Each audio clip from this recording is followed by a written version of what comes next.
My son's first week of 6th grade, an 8th grader told him to go kill himself.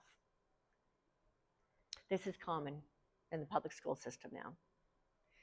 The school system isn't teaching children resilience. They're telling kids not to bully, but they're not telling kids what to do with the bullying.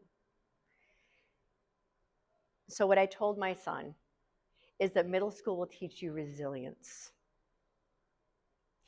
And that is one of the keys to having the courage and the confidence to speak your truth. Because everything that exists in your life stretches you. Do you know what happens to a rubber band if it doesn't get stretched?